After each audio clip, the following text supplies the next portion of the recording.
Hello and a warm welcome to this afternoon's session here at the OECD Forum. Well, everyone is getting comfortable, but obviously most people are already. I'd like to just remind you that you can participate by adding your comments, your questions using the Bcast tool. The instructions will be available on the screens there. We'll also welcome your comments and questions via Twitter. And the OECD's social media team will be sorting, filtering and pinning them up so that I can address them during the session. We're going to try and not do all the questions towards the end of the session, but instead try and incorporate them during the discussion, which is always a bit more friendly and convivial.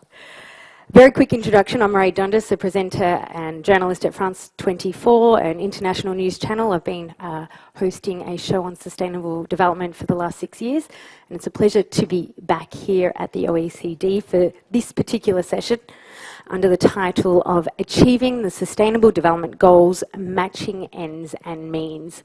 Now, matching ends and means, that's of course what all discussions about the SDGs should really be about, isn't it? Where do we want to go and how are we going to get there? Now the ends, we all know them, 17 ambitious targets that we need to reach by 2030. The means, however, not so clear. So that's why I've got my panelists with me here today to help us navigate these critical last 11 years. And I'd like to introduce them all to you now in no particular order. We have Martine Durand, Director of Statistics and Chief Statistician here at the OECD. Welcome, Martine. Jamie Drummond here on my left, an advocacy entrepreneur and co-founder of One campaigns, amongst other things, against extreme poverty and the transformation of developing economies. I also have Gabriela Gandal, Executive Director at Impact Hub, one of the world's biggest networks dedicating to supporting social entrepreneurs. We can talk a little bit later about what a social entrepreneur is. And finally, Melina Harito-Stetto, representing the chairman of Orange for GSMA, the trade body that represents the interests of mobile network operators worldwide, and I might add, formerly Albania's Minister of Innovation and Public Administration. So a warm welcome to our panelists.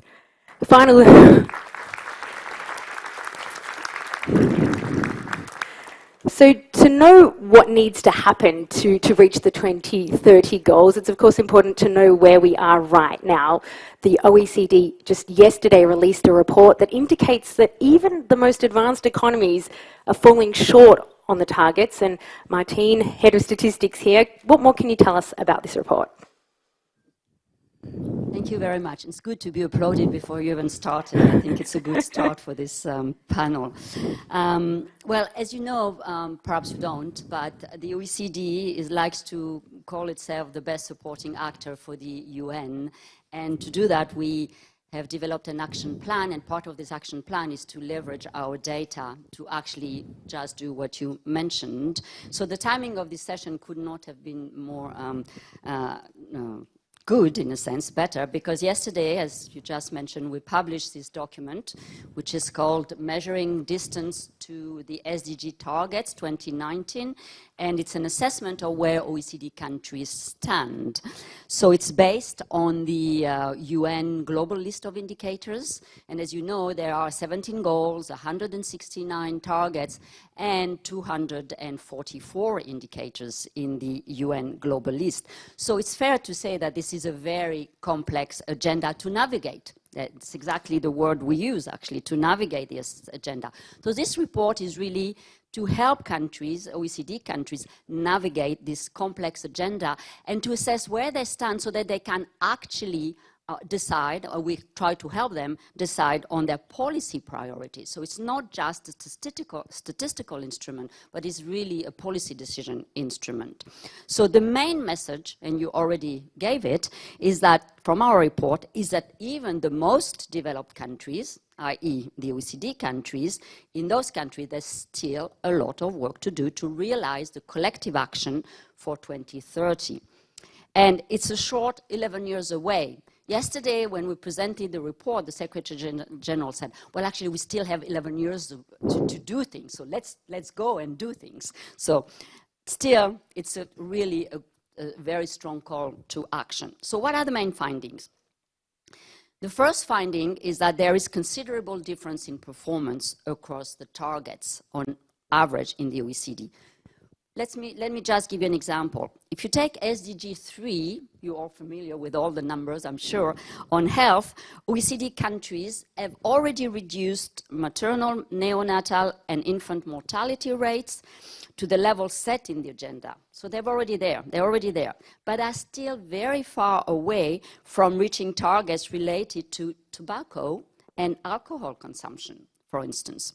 This highlights the importance of focusing on individual targets, the 169, as opposed to the goals, which give too much of an aggregate picture for policy priorities.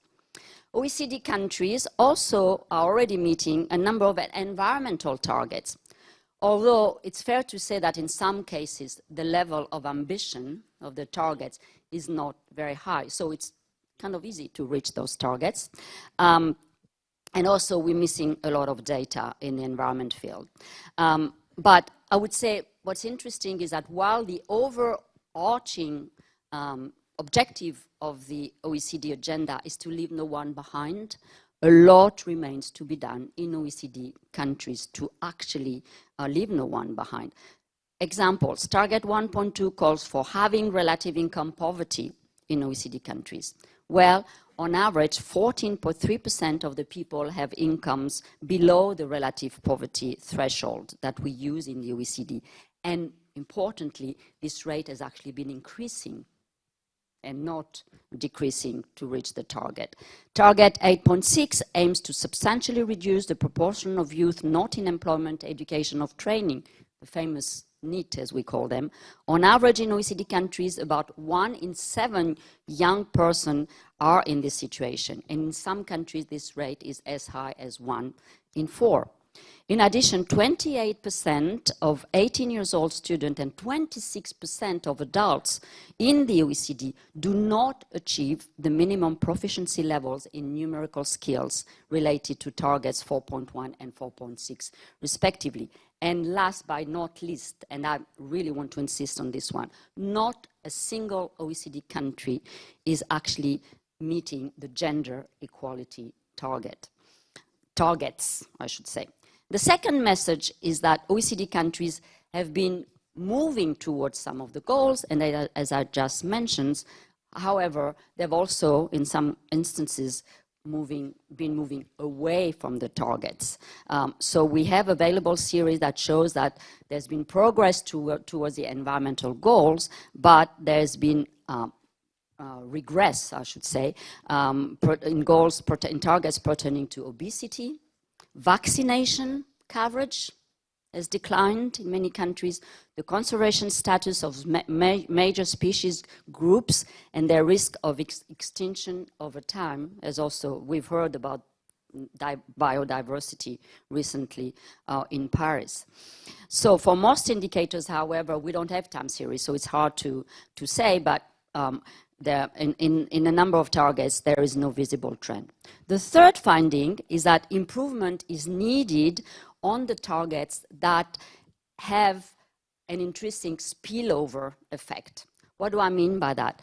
The report includes a preliminary analysis on the transboundary impacts. When a country acts on the SDG, there are impacts on other countries or on public goods such as climate. And we've tried to analyze the impact that a country's action can have on another country's capacity to achieve the SDGs. And what do we find here? One example, transboundary impact, ODA. We will hear soon from the DAC chair. ODA, the official development assistance. Agenda 2030 recognizes the critical role of ODA to supporting less developed countries. And as you know, the OECD DAC countries are far from reaching target 17.2 of 0.7% of their gross national income, as should be, because now it's on average around 0.3% of GNI. On global impact, this is another aspect of transboundary effect. What you do have an impact on public goods, global public goods, and we know that not enough is being done in CO2 emissions reduction, for instance.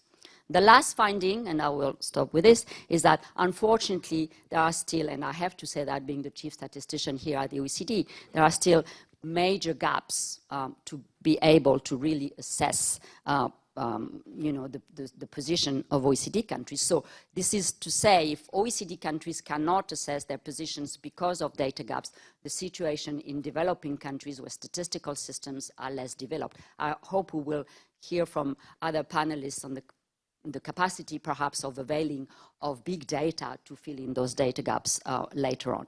But if we don't measure, then it doesn't get done often. So we run the huge risk of neglecting those targets where good measurement is simply not available. Finally, I want to say that if we want to achieve the agenda, we have to know where we are, but it's also collectively that we will achieve the agenda with business sector, with us as citizens, governments, statisticians, everyone working together. And that's a message that is very important from what comes out of our report. Thank you very much. Many thanks, Martinez. The 2 points I took out, there's a lot of work to do, and it's going to require each and every one of us. And I'd like to actually now turn over to the audience right now, because I'd like to pose a question to you. I'll give you a couple of seconds to think about it. Keeping in mind that there's still a lot of work to do and we're all responsible, do you feel like you are personally doing enough to contribute to the achievement of the SDGs? This isn't businesses, civil society, this is you personally in your day-to-day life. Are you doing enough? I'll give you 10 seconds or so to reflect on that. We can cue some reflective music. No. Okay, everyone who thinks that they are personally doing enough in their day-to-day life, can I get a show of hands? Who's courageous enough to say that they are doing enough?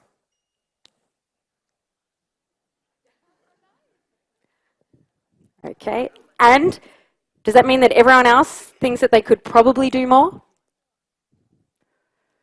I think that tells us quite a lot. I am going to actually touch on perhaps this gentleman here, if you don't mind, if you can explain perhaps why you were one of the fortunate few who are actually doing enough. Can you? It's not being quite humble, so always you can do more, but I chair the G20 Youth chapter, and we frame all the public policy recommendations on the frame of the SDGs. So all the recommendations that we did to the head of state of the G20 were pushing the SDGs. And at the same time, we created a platform from young social entrepreneurs so they can frame all of their works in the SDGs, and we do a global capacity building with young people from over 30 countries. So I think that we are moving forward the indicators over there. We can do a lot more. I'm actually here to invite you all to this platform. Excellent, very good. Can I have someone who might have the courage to tell us why they believe that they're not, and perhaps some of the hurdles that are stopping them? Is there someone else who might be willing to explain perhaps why it's a challenge to meet the SDG goals, including one of the panelists perhaps? Oh, we've got a gentleman over here who's willing to. Yeah, we were just having a private conversation here. I mean, the problem is you can never do enough, can you? And I think that's probably what a lot of people were probably hesitant to put their hands up. I mean, I'm working within governance, trying to improve integrity and ethics and how to pursue sustainable goals. I will never feel satisfied that I'm doing enough. I have not yet got sun cell things on my roof. I'm in the process of getting used to my first electrical bike. Yes, it's never enough. I can't even remember what all the 17 SDGs are. So, I'd have to sit down and probably work out an Excel spreadsheet to get it all right and have a strategy plan for each individual one. I'm sorry, that's very my generation kind of approach to life. But, that's the kind of thing. So I think all of us probably are trying to do things. Is it enough? No, it's not going to be enough. That's why we all have to do it together. Sorry, that wasn't a plant. Thank you. Would the panelists like to add anything on that, or shall we move right along? Jamie? We'll have lots of opportunities to dig into that answer, okay. And both of them, in fact. Instead, as well as needing a lot more work and effort, we're going to need a lot of money. $4 trillion of investments, perhaps that's a conservative number. We know that small and medium business sector is the world's largest global employer and a key contributor to economic growth. Gabriela, what role are they playing in meeting the SDGs, and importantly, what do we need to see more of? Thank you for that. Yes, so as the world's largest employer and the biggest creator of new jobs, particularly in emerging countries, that's the SMEs, we don't even generally make it to this conversation. I mean, this panel is quite unique for having us at the table, right? So it's usually big businesses, politicians, is big civil society organizations that come to these conversations. So that's both something about the system and feedback to that, but also something about us, the fact that we are not organized and connected well enough as a sector to be able to contribute more clearly to these goals and to these contributions on the SDGs. So I think what we do and what we bring at the table, on the one hand, is innovation, is basically our bread and butter. That's what entrepreneurs do, and particularly social entrepreneurs that are trying to bring innovation that's business savvy, but also socially and environmentally friendly and contributing to the SDGs. Secondly, we engage a lot of the youth in the world. We educate them. They're our employees. They're oftentimes our founders. It's a very young sector, usually. So definitely youth engagement. And lastly, particularly social entrepreneurs bring an answer to the gender and the inequality conversation, because it's much more likely, it's 3 times more likely for a social enterprise to be led by a woman or a leader from a minority background than a regular enterprise, for example. And that's just an example. So I think it's youth, it's job creation, and it's inclusion and gender gap solutions that we can bring. However, we're deeply disconnected. It's 21 million of us just in emerging countries, 21 million SMEs, and we're not connected, and hence it's hard for many of you to engage with us, and that's on us to organize and to map and hold ourselves accountable to contribute to the SDGs and connect to the others that are doing this. Jamie, 2020 to 2030, decade of delivery or decade of disaster? What do you think it'll take to really achieve the SDGs? Great question. Well, first of all, can I just congratulate the organizers of this group for getting the gender balance right? I gather the panel that launched, the all-male panel that launched the forum this morning didn't quite get the balance right. So congratulations to the organizers of this one. Look, there's a policy answer and then there's a kind of personal answer. The policy answer, if you focused on those most left behind, might be that actually, of course, we have the resources. They are not currently invested in the right places. So we need to more rationally and efficiently invest those resources where they will have those returns.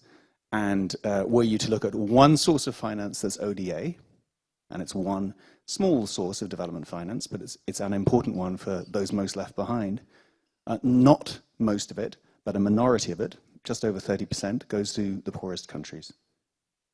There's long-standing DAC, OECD, UN commitments to invest 0.15 to 0.2% of global national income on the very poorest countries. And currently, it's less than 0.1%. I think it's 0.09%. So that could be doubled, and that would give more money to the very poorest countries to help them fight extreme poverty. That would be a good start. Those countries then need to increase domestic resource mobilization so that the current spend per person in the poorest countries is approximately $30 to $60 per person per year for all of the SDGs. Now, the DAC chair may correct some of these numbers, and actually some of them are very hard to come by, which is a data problem.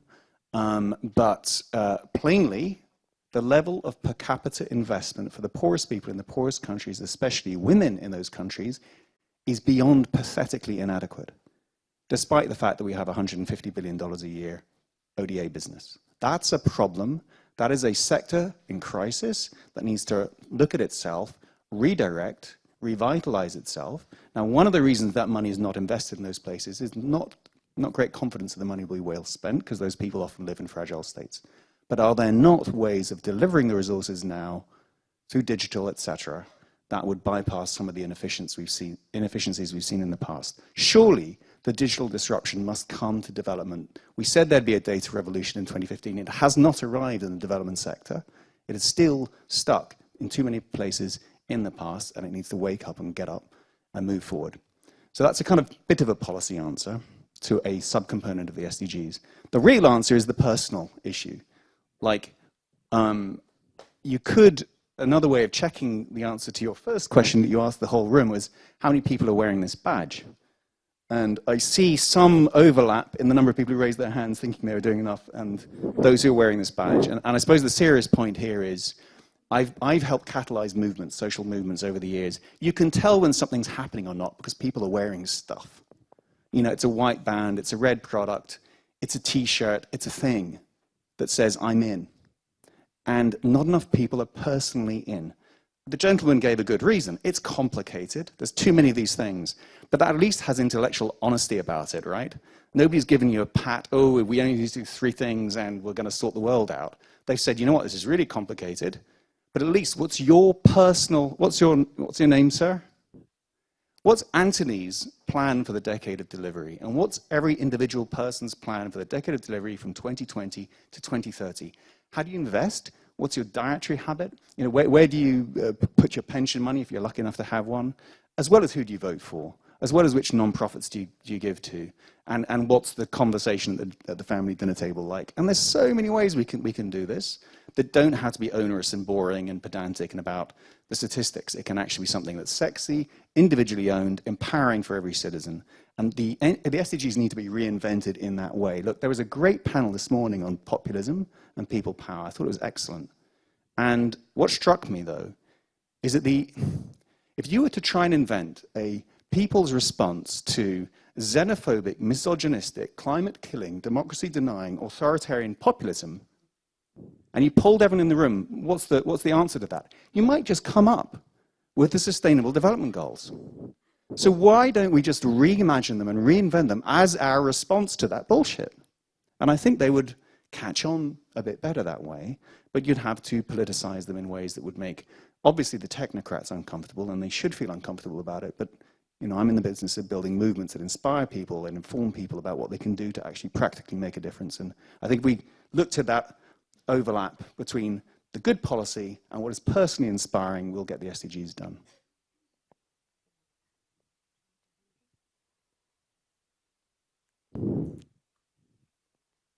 I have a question back to Jamie. Yeah, go ahead. Is that allowed?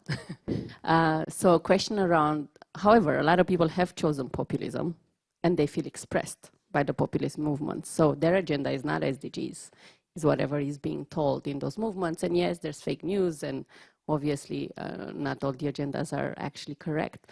How do we resonate and get those people to make personal development plans and align to the SDGs, and not just the ones that are here and are the, let's say, the ones already in the boat? Let's put it that way. What's your idea on that? I'm not sure I fully agree. I would say that they feel left behind. And what's the first thing the SDGs say? Leave no one behind. So how can they see themselves in this program? And their answer is there are quite a lot of ways. They need to be heard, listened to, responded, respected. And I think you'd find that there are communities of interest there that can be engaged with components of the SDGs that then take them on a journey. And I think that plainly is what we have to do, because a lot of people are voting for those parties in democracies. You can't just put that aside. You have to listen to that and engage with it and take it on.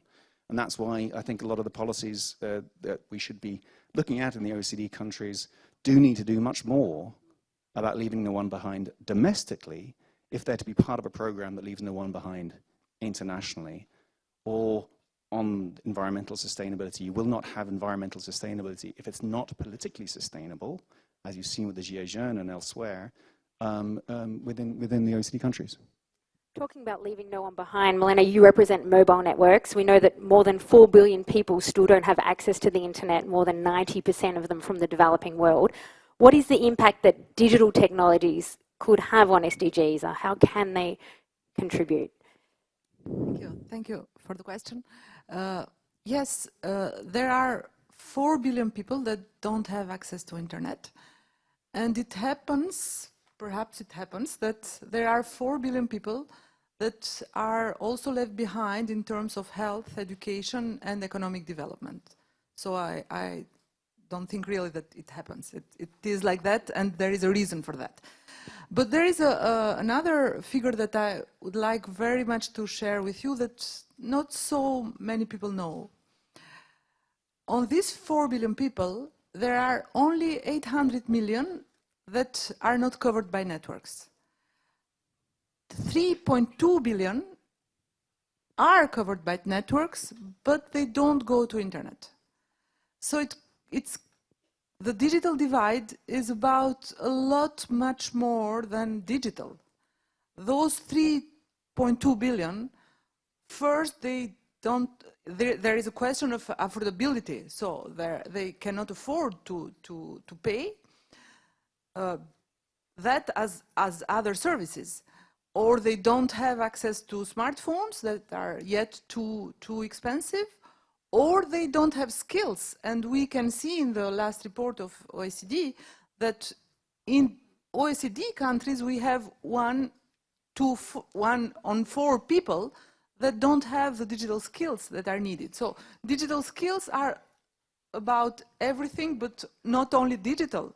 They are about knowing to access services, to be autonomous on that, to be a lot of other things that are put under the spotlight because of the digital divide. So, of course, everyone here in the room cannot imagine how you can live today without going to internet. So, well, I cannot imagine it. I know, but I cannot imagine. The question is that the digital inclusion is becoming the last frontier of inclusion, because for us that have access on internet, we are going faster and faster, and we are developing and we are doing more things. But for the others, the gap is all the time being larger and larger. So the question here is, because we are the telco industry, well, it happens that I was also on the government side, but now from the telecom industry side, we see that this 3.2 billion that are there under the networks and then don't have access, we are at the center of this ecosystem, but we cannot do everything alone. We need governments for good policies to give them the opportunities to have access. We need the financial institutions to collaborate, and a lot of other stakeholders, the innovation, because we were at Vivatech the last week, and a lot of innovative solutions are brought to them that are cheaper and that are more accessible for everyone. And well, we can give hundreds and hundreds of examples of what they can do with the digital technologies, but the more striking one is the mobile money in Africa, for example, that since the mobile industry, that is the first sector that committed to SDGs in 2015, 250 million people have access in 3 years to mobile money, so they have access to financial instruments, to credit, to insurance, to a lot of things, and so they have more economic opportunities. So let's say that the mobile industry, generally, the telecom industry, is a great enabler of SDGs in general, and we have a specific report that tells how the impact on specific SDGs is evaluated in a year-to-year basis, and which are the SDGs that are the more impacted. This is very interesting. May I react if I am to what you just said? Just 10 days ago, we organized an event here at the OECD, which was called For OECD Countries and Developing Countries, the Hidden Dimensions of Poverty. And so we worked, it's a project that we actually did not develop ourselves, where we accompanied ATD Fourth World, who is an international organization working with the really poor in developing and developed countries. And there were 6 teams coming from 3 developing countries and 3 developed countries. And the idea was to hear from the poor, hearing the voice of the poor. How do they define poverty, or how do they leave poverty? And something that came out very strongly, apart from what you just said, being recognized, having a word, being heard, being considered as a human being often, so it goes as far as that. Many said, in this world, we'd say, well, if we want to find a job, now we're told you have to have a smartphone, and to apply, fill in an application to a smartphone. Of course, we don't have a smartphone. Of course, we don't know how to use a smartphone. So this digital divide came out very, very strongly, if you wish. But importantly, and that's where I want to ask you, what they said was, for us, the price, you mentioned affordability, when we subscribe, when we have a subscription, for us, the cost, if you see, of that subscription has been going down and down and down. But for them, it's going up because they have to pay to buy their little puce, as we say in France, which means that per unit of internet access, the marginal cost is much higher than it is for rich people. So it's completely regressive in terms of pricing policies from telecom companies. So how can you then, how can business have actions that facilitate, really, you see, it's an enabler, but take into considerations those groups in the population where perhaps you need to price to the market or price to these people or make it much more affordable so that they participate in the digital transformation. Yes, of course. And innovation is one of the keys. Well, telecom industry is a business like any other business. So we have costs and we have to be paid for the costs. If not, it's not a business. We are investing a lot comparing to, let's say, GAFA's, all the big internet companies. So the investments are very, very heavy. But, well, we are trying to bring innovative solutions for those people. And I am at Orange. Orange is present in 28 countries in Africa. And we just launched a specific phone, almost smartphone, that give you access to internet for $20. And this is based in an open source operating system. It's as simple as that. But this is not something that telecom operators produce. This is an open source company that is called KaiOS, which is operating systems for smartphones in India and in Africa mostly. And it makes that the price of a smartphone, let's say a featured phone as a smartphone, is at $20. So the affordability problem, this is why what I was saying at the beginning with the coverage, so the networks that needs very, very heavy investment. So you have costs for that, of course. And more rural populations are, the higher costs are. But on the other side, on the services, on the devices, on a lot of other points, we can bring very cheap solutions based on the partnership with startups, with innovative companies and others. Said entrepreneurs and some of our entrepreneurs, there's even solutions that basically make sure that the phone you have becomes an asset for energy generation, right? So it's double, triple types of income and opportunity rather than just the cost of internet access, right? And besides entrepreneurs, I think there are a lot of communities that are looking at sharing models, are using other models to pull the collective into the digital transformation, right? So you might only have the cooperative lead that has the fancy phone, but most of them have basic phones too. So how can we work with community concepts and go back to maybe more collective solutions rather than just individual purchasing and kind of one by one joining the digital transformation? Maybe it's communities together supporting each other, and particularly women-led communities as well are something to consider around that progress and bringing everybody in the transformation.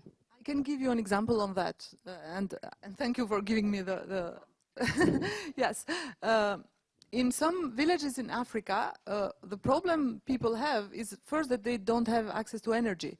So they say we don't have access to internet, but by the end they don't have access to energy. So what we are doing is that we are providing, which is not the main job of an operator, but we are providing solar systems to give them some access to energy, and often they are shared solutions. They are not so costly. So you can have for like $200 a solar system that gives some energy to charge phones and for all the village, and then. Through these systems, we give also access to to the system that allows them to pay by pay-as-you-go basis through the mobile phone. So it's a complete solution for energy to pay and then to have access to internet. Can I just, I mean, listening to this conversation and answering the fundamental one we're all trying to address here, you cannot do all these SDGs equally all at once. A strategy decides which ones to prioritize, focuses on them, makes momentum, moves on. SDG 5 is, if you like, has to be the backbone of the overall SDG strategy if it is to have any hope of collective achievement. And it seems so obvious, right? Because the data all supports it. There are great interventions that work. You have digital technology that can accelerate the investments and making sure they're getting to these women. Yet it isn't happening, because we have not yet decided that collective strategic focus and priority, and we're bewildered by all the 17 options. Can we make this decision that this is at least one of 3 things that we're really, really going to focus on is SDG 5. It is the digital disruption of development as we knew it, focused on the economic and financial empowerment of women and girls. Focus on that, and we can make a collective range of progress happen far faster than almost anything else we could do. And it would just be a really good thing to bank and check in every year at this forum for the next 10 years, how we're doing on the decade of delivery on SDG 5 and whether this is happening or not, because it's all there. Just wanted to turn to an audience question now that perhaps is, I was going to take one from Bcast, and I'll go to audience later. I'll just have it. It was actually the other one that I'd seen on the screen. Are we able to switch to the next question, if it's possible? Yeah. So the SDG message is not spread among the population across countries. Scandinavian countries do a good job in this sense. Many people across the world don't know that what the SDGs are. How can we have such goals and achieve them if they are a distant message from the ordinary people? Is communication around the SDGs a problem? Yes. Okay, next question. I mean, look, I think one of the problems is sustainable development is a difficult concept.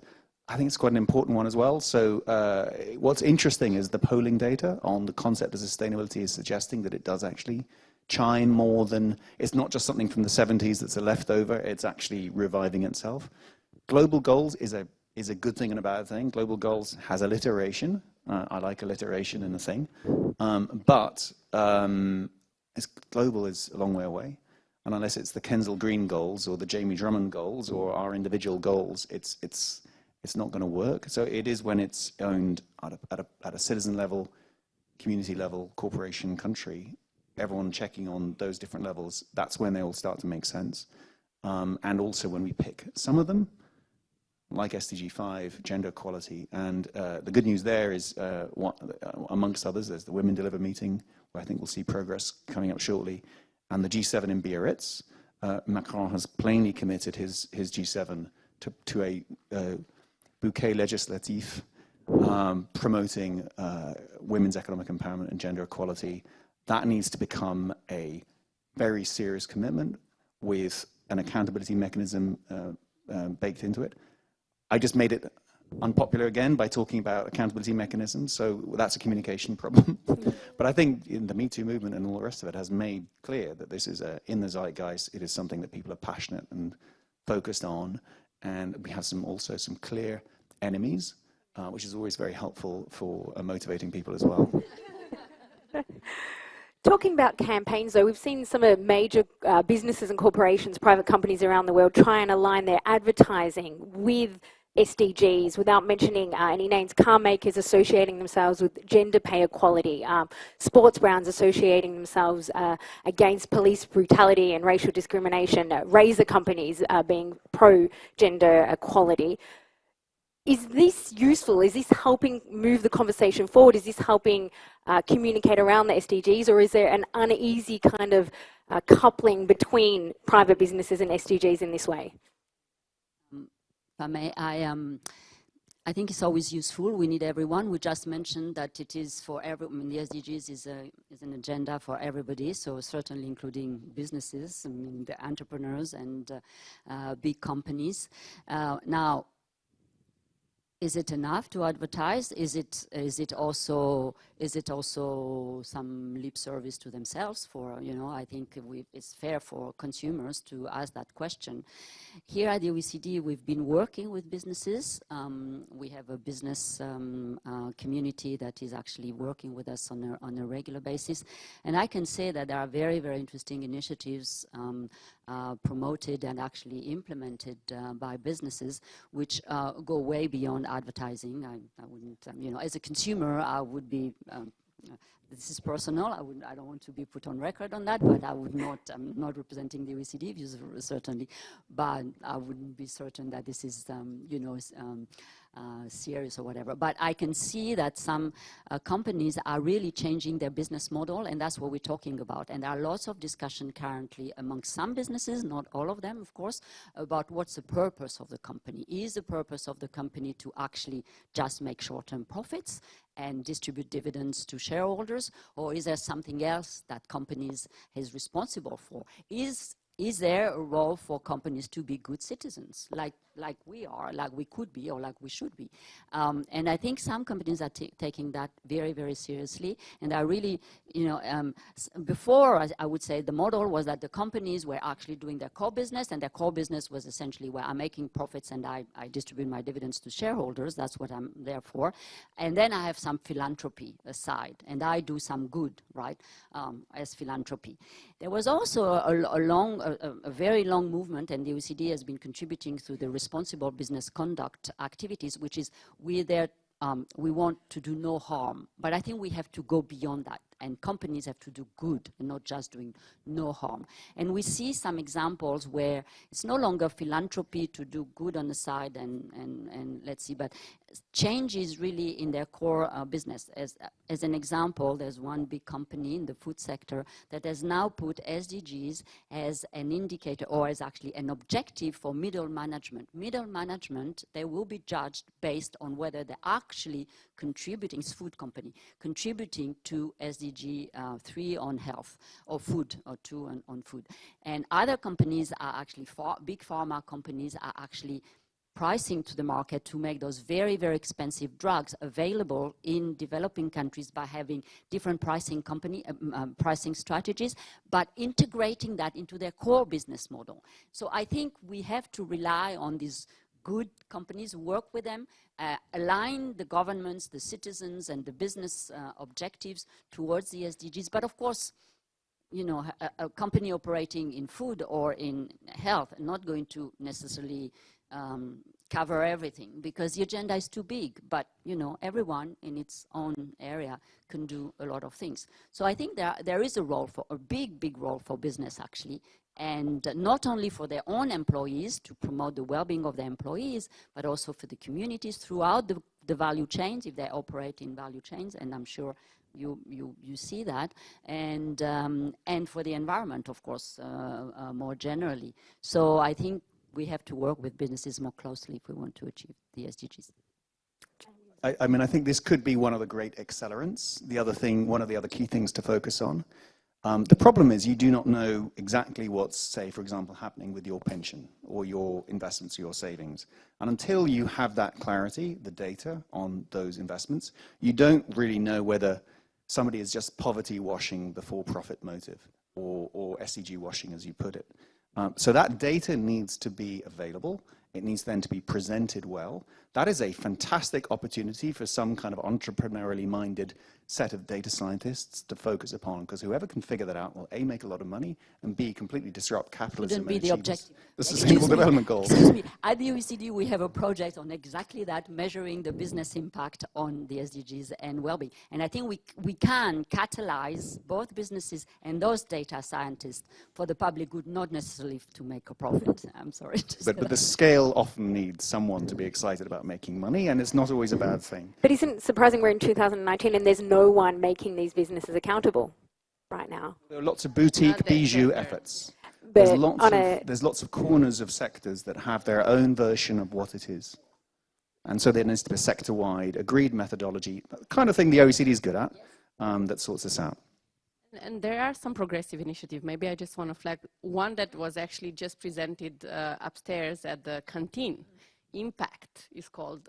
They're working with Impact Hub in Switzerland. They're a venture from Switzerland, and they're trying to build an accountability model for multinationals, crowdsourced by different scientists, researchers, academics, but also by consumers and all of us who are paying attention to these corporations and what they do. So I think there are solutions, but again, maybe not as advanced and global, but there are also industry solutions like the Fashion for Good Coalition, some of the biggest clothes manufacturers, right? And there are accountability models that they almost willingly subscribe to. And they're not perfect and they need to be held to account, but there is progress. And we see more and more corporations coming to work with entrepreneurs, as you said, to create new supply chains that are more sustainable, that are more adding value back to the communities and not extractive overall. So, you know, just even now we're working with Adidas on their plastics initiative, and they've just launched a sustainable shoe, right? So they're bringing it, as you said, in the core of the business and not just at the promotional level. However, the promotion helps because, you know, as a social entrepreneur, it helps us to have more customers that will buy the products of companies that can more accurately demonstrate that they are fulfilling the promise and it's not just lip service. So for me, I'm happy for it, but yes, more can be done and some are doing it. So let's support those that are further ahead and progress that. I'd like to cross over to the audience. I'm sure there's several questions here. Perhaps this gentleman here, because I put him on hold. Thank you so much. I represent ISEC. We are the global largest youth-run organization, and we've been working with the SDGs since 2015 with a strategy called Youth for Global Goals. We align all the leadership experiences that we provide with the SDGs. But my question is, and really related with the question that, with the thing that you were saying on we need to make SDGs cool and everyone to be relatable with it. What strategies do you think that can be useful for youth to be more engaged with these SDGs and start to take their decisions in terms of academic careers or entrepreneurs or their future works to be more aligned with the SDGs? That would be my question. Gabriela.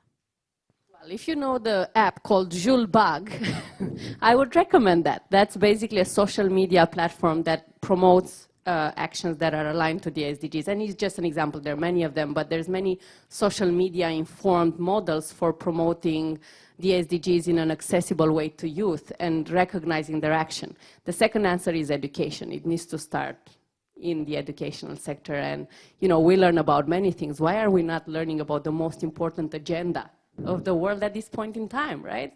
Why not? Why is it in all, you know, mainstream university courses or high school courses? It's as essential as that, and it's not, actually, if you look. And I fully support that. I mean, education, of course, is key. And interestingly, I think we also need to teach those who are going to teach, to some extent, the teachers, and support them. We've been working here at the OECD in particular in our, I mentioned what we're doing with business. We created a platform to share experiences and so on, which is called Business for Inclusive Growth and Sustainability. And there we're partnering with business schools, because who are going to be the managers of tomorrow, who are going to tell the managers of tomorrow that they have to change the business model, are those who are currently in business schools. And I think that's, I mean, I'm talking about one initiative, but I'm sure there are plenty others elsewhere. And I think it's a good target. Maybe, Just the median age of the African continent is 19, which is also the age of our century and our millennium, and they'll be 30 in 2030, right?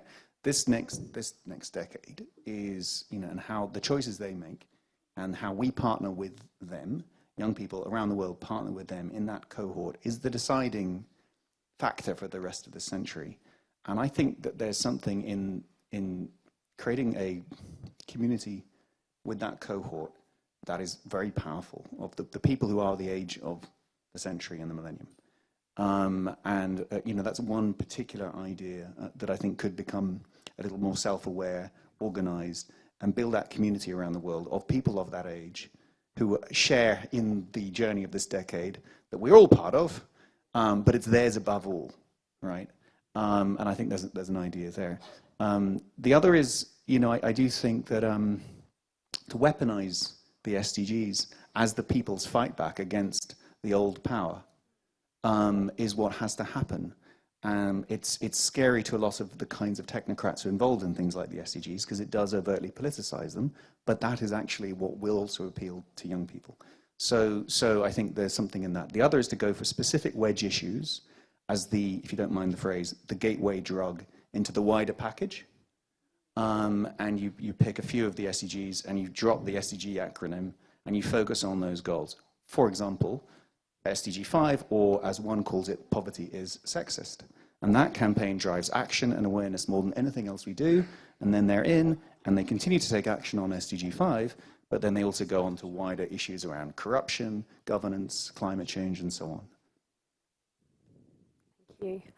Take a question from... Yeah, your hand's going to get too tired. Yeah, enthusiasm is key. There we go. If you could just introduce yourself, yes. and if you've got directing it towards one of the panelists. Amazing. I'm Lucia from Meidos Global. We have this project that Agustin here mentioned about the Social Innovation Warehouse, which is a platform for youth-led social innovation. In this platform, we just gather projects from all around the world, from young people who are making the difference. And in order for them to get actually the projects in the platform, they have to undergo a capacity building program of 5 weeks. One of the key elements during those 5 weeks is that we focus on how they can measure impact better, because that's one of the main elements of like making this connection to ensure that they're actually doing the transformation they claim they're doing. And the other one is, of course, access to finance. But one of the elements that we have been struggling with the most is the fact that they don't, or there is not enough information about how to measure social value to attract investors. Like, how can I prove that my project is going to create that value? And there's several frameworks, and it's so complex to help them navigate that, especially because you mentioned some of the things that happen. Like, most of our cohort is women. There are 60% are women. They don't have access to internet. The whole process happens through internet. Everyone has troubles connecting to the internet. So in a context that is very complex, and coming back to the idea that you mentioned before about keeping big businesses accountable, is there a framework that you suggest for us to guide them through on how to measure social impact? Is there a work the OECD is doing? Because if not, we should do it. That's definitely a call to action.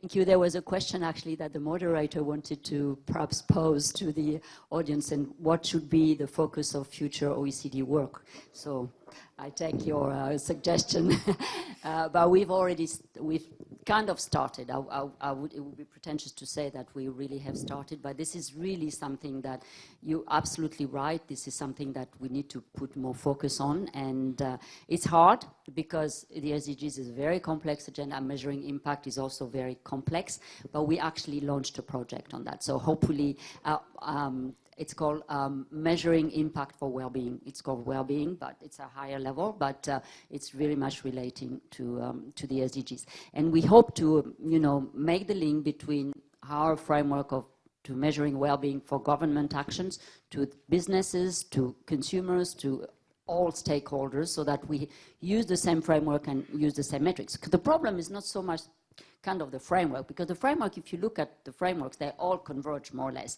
The problem is that everybody uses any kind of indicators that are very bad in most instances, and then you can't compare. So you don't know whether your project X is doing better than project Y, because you don't have the same metrics. So we need to do much better on that, certainly, and that's something that we are currently concentrating on, and there's a lot of interest. There's a lot of interest expressed in this project. Just a quick comment on that. Being entrepreneurs and facing exactly the hurdle that you're saying around keeping track of our impact logics and our impact contribution, besides better frameworks and more accessible frameworks, I think also investors and financing institutions need to pay for impact measurement. It's very difficult to be able to prove your business model and validate your product and your service, learn impact logic models, and spend what you don't have as funding on measurement, right? So there's also something, can we make sure that financing comes with support for this work, aligning to these frameworks that OECD or others will develop, because that would make a big, big difference to more entrepreneurs seeing the value and seeing the incentive for doing it, because there's also a need of incentives, and it can be financial, but it can also be non-financial incentives to appreciate that we're doing this rigorous work along the way. Yeah, there are two issues. I mean, you could have a numerical number, but you can also have a sort of certification on the type of process that you are following, which is more qualitative. And then, but when you report that you're doing that, there has to be external validity, because you can say, otherwise you can say whatever you want. So so these are the things that we are currently contemplating. But on the fact that there are so many things around, we've actually just recently published a paper that is actually taking stock, and that's exactly the conclusion that we reached, that it's difficult to navigate the SDGs. It's very difficult to navigate all those impact assessments framework, and we need to put some order into that.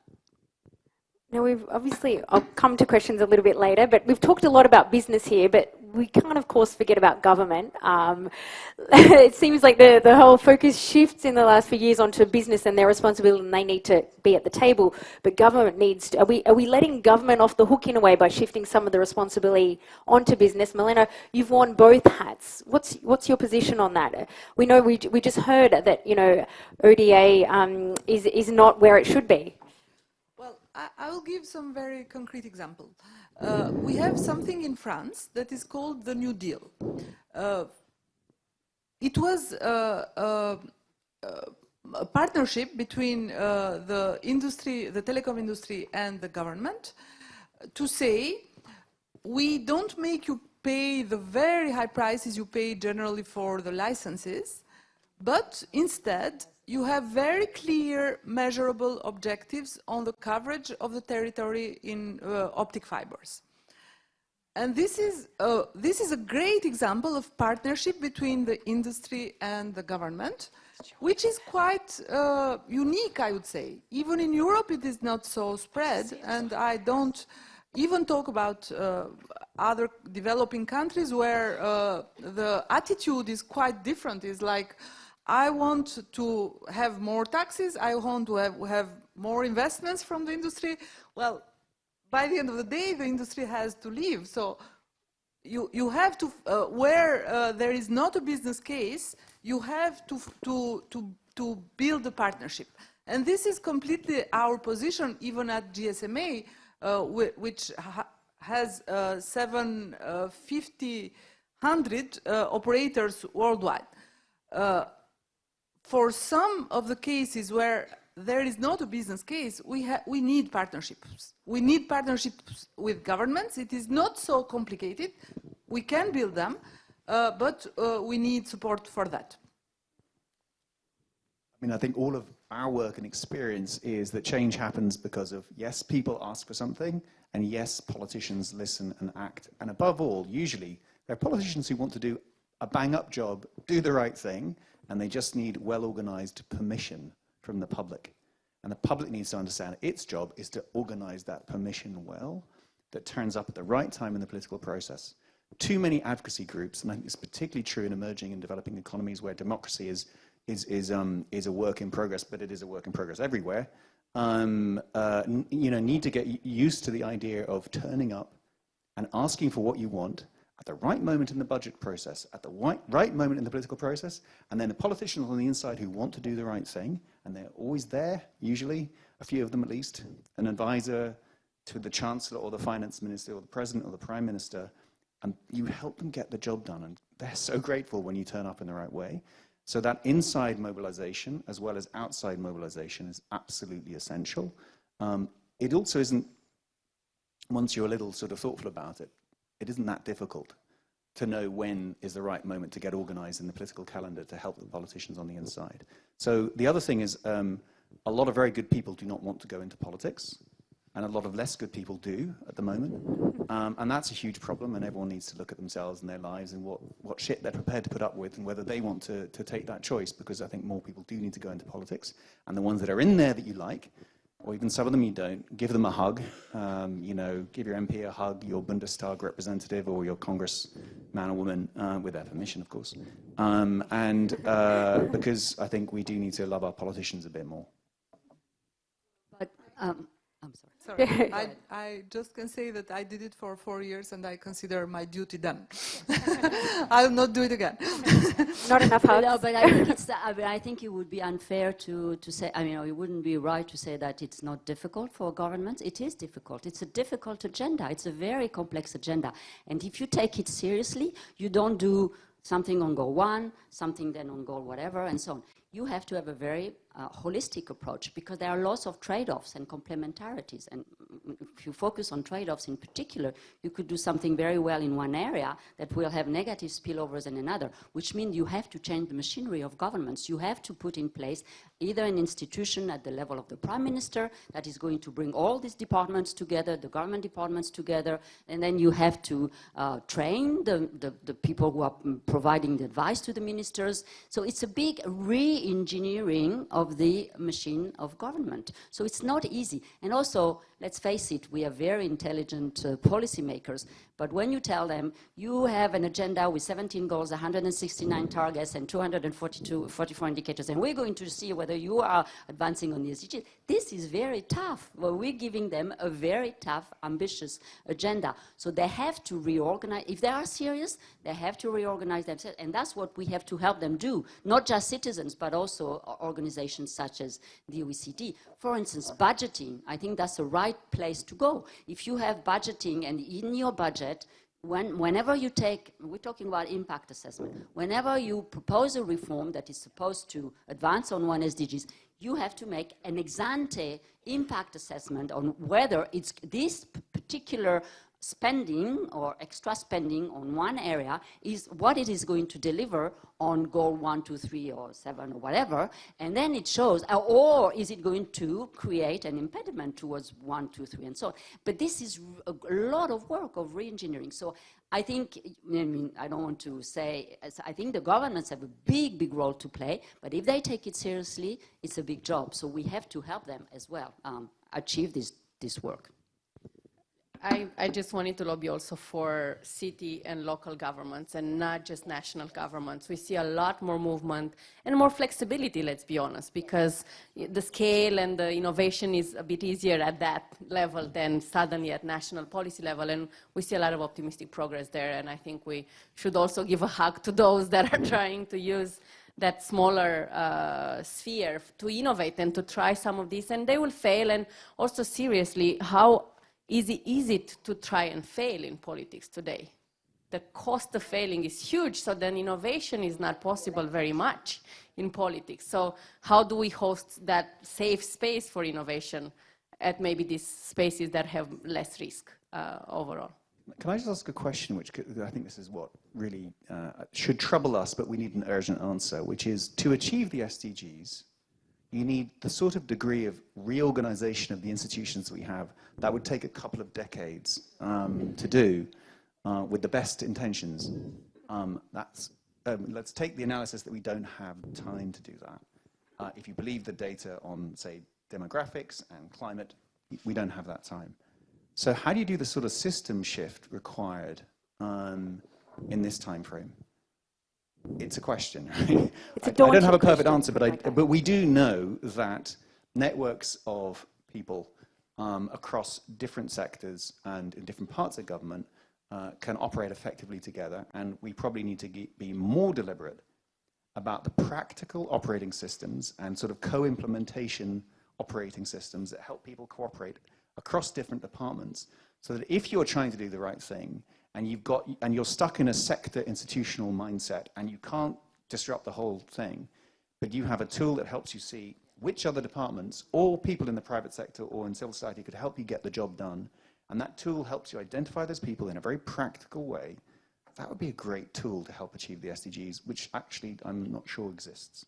So that would be a useful device. Just going to take a question from this gentleman here, if we've got a microphone. I'm from Japan. I wonder whether you have thought about what's happening in Japan. The government of Japan is very much interested in implementing fully sustainable development goals. They looked at the concept of integrating 3 dimensions of the sustainable development, social equity, environmental protection, and economic growth. It's wrong to divide them at the global level.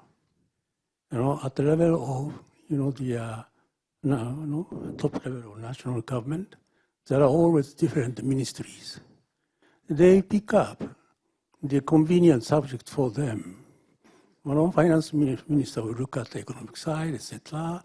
METI, also looking at the environmental. Ministry is looking at the environment. Okay. Where the integration takes place, it's not at the national level. It takes place always in a particular locality, in a community, in the society. And what's happening there in Japan? Most of the prefectures, so-called en français départements, are experiencing constant decline in their population. I think 1/3 of them are experiencing 1% decline in their population per year. Only winner is Tokyo. So then we trust that our big enterprise will reverse that trend. I think it's quite a big dream.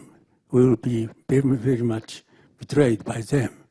They use the SDG as a means of increasing or improving their brand image. They are always intend to gain more and more.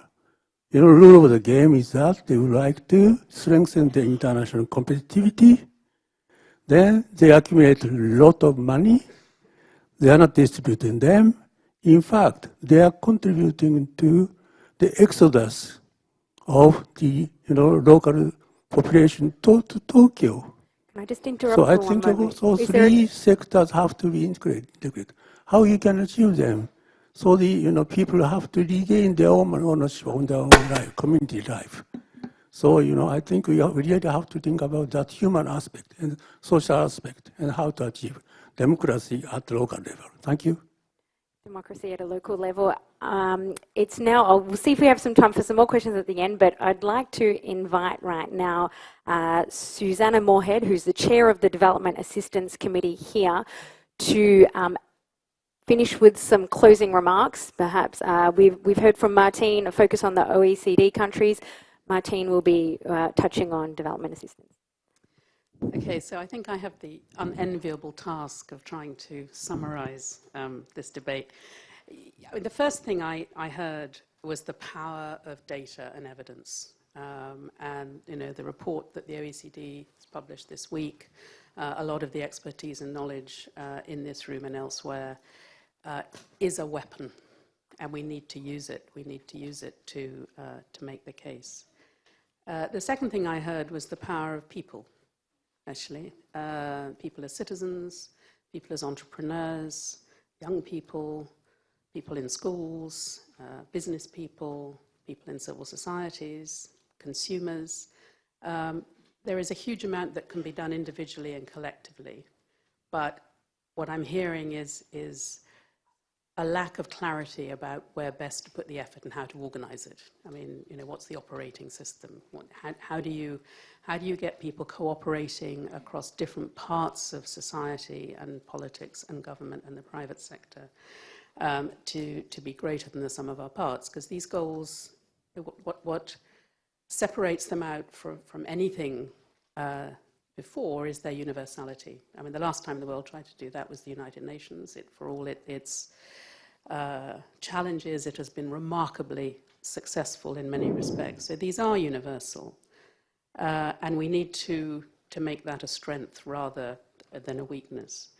I'm very struck that the way when skeptics talk about the SDGs, it's often framed in terms of a competition between domestic and international resource use.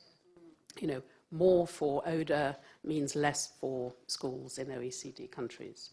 And I think we don't yet have a compelling enough argument to demonstrate exactly what win-win looks like and why it works. So that would be near the top of my list. We've talked a lot about leaving no one behind. I am delighted that we focused on gender inequality, because I agree with those who said that that's where we need to start. Let's start with 52% of the world's population. And let's not underestimate the scale of the challenge. The discrimination against women and girls in access to digital technology, which is well documented now, just demonstrates what a modern and dynamic institution gender inequality and discrimination is. So this is not something that is going to wither on the vine in the course of time. It is being reinvented on a daily basis, and we are seeing in many parts of the world rights that we as women, as mothers, as grandmothers thought were locked in that are being challenged. And I think this needs to be a call to action for everyone. I would, however, say, if I may, that I found it a lot easier to get access to the internet in Africa than I have done on moving to France. So there are some positives. I'm not naming the company. The next issue is jobs. Now, this ties in youth, entrepreneurs, women again, and the fragmentation of the labour market, and the fact the labour market is not actually working very well globally to deliver the SDGs. So are we doing enough on labour market policy and tackling that question of what are people going to do? What are these young people in the developing world born in 2000 going to do to support their families and to have a fulfilling life? We don't want them fighting. And sadly, we are seeing more and more alienation of people who can't get jobs, who can't get on. So, if the OECD is struggling, what about the poorest countries in the world? It's very clear to me from this afternoon's discussion is that we need a new and more compelling narrative to convince the skeptics. And I think to engage a far broader set of people. I'm assuming pretty much everyone in this room is interested in the SDGs. I don't think that could be said of most conversations that we have. It is complex, it's hard to prioritize, but the polarization of debates at the moment is preventing us collectively from making progress. It was said that the OECD countries are meeting less than half the target to provide 0.7% of GNI for official development assistance. This is true. At the moment, it's about level. It's not going up very much, it's not going down. It is a fantastically valuable alchemistic resource that we need to preserve, but to make it work as hard as possible. And we will never achieve the SDGs unless we tackle innovative ways of financing them, which includes ODA, other sources of public funds, and the private sector. So we need to do everything we can to come up with those ways and to make sure that those resources go to the countries that need them most. But there's more than money and financing. There is the question of political will. And let's face it, it's a very, very variable geometry of how many countries and communities are committed to this. And that is as true of developing countries as OECD countries. And I think we need to redouble our efforts to hold each other to account in the international community. Governments need to be interested in delivering the SDGs if they want external support to do so, and they need to mobilize their own resources.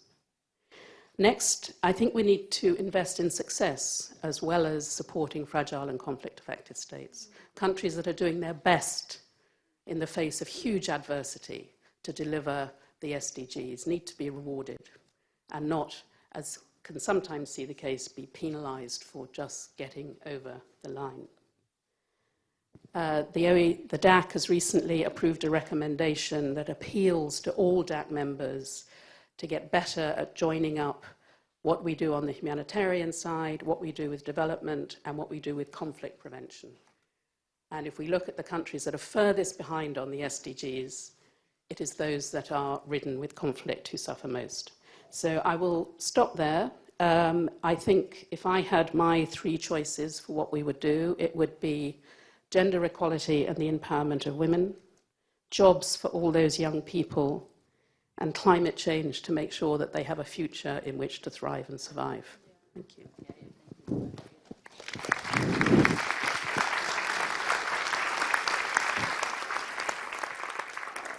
Very well summed up, Susanna. Thank you very much for those closing remarks. We'll have to wrap it up there. I'd like to thank all of you for contributing and being here, for our panelists, and of course the OECD for hosting the event. I wish you all a very happy afternoon.